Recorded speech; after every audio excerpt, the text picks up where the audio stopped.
What were some of the categories that you saw on your end from the brands that you have access to that did really well and ones that did really poor?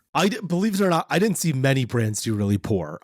I think for two reasons. I think one is people were afraid that the American consumer was really gone. Like I think generally people are afraid of like what consumer sentiment is. And so brands were offering real discounts, not like, 10% off, not like, in 2020, COVID had hit and you're like, okay, it's Black Friday. I'm already sold out of everything. I don't need to discount. I can barely keep stuff in stock. And so your discounts were really small.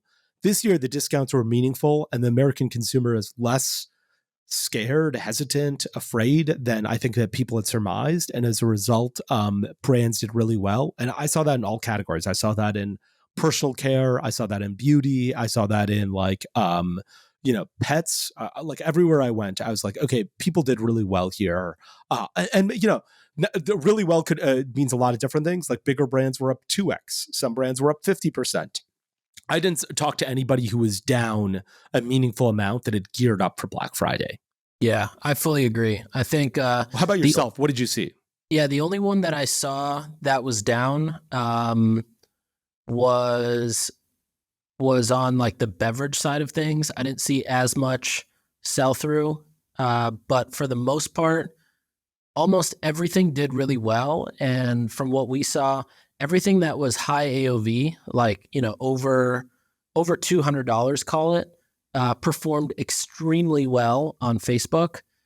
Specifically the brands that had good brands. So they're brands that are well-known brands, or maybe they're not well-known brands, but they've sort of established themselves as a strong brand, or they have good brand positioning.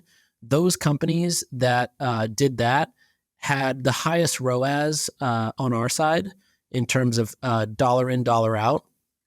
The companies that were, less AOV, more consumable, or maybe even supplements, they had much lesser efficiency, but, not terrible. Like it wasn't terrible, but it wasn't like, an apparel brand that had, we had an apparel brand doing an 11x ROAS all the way through now, actually.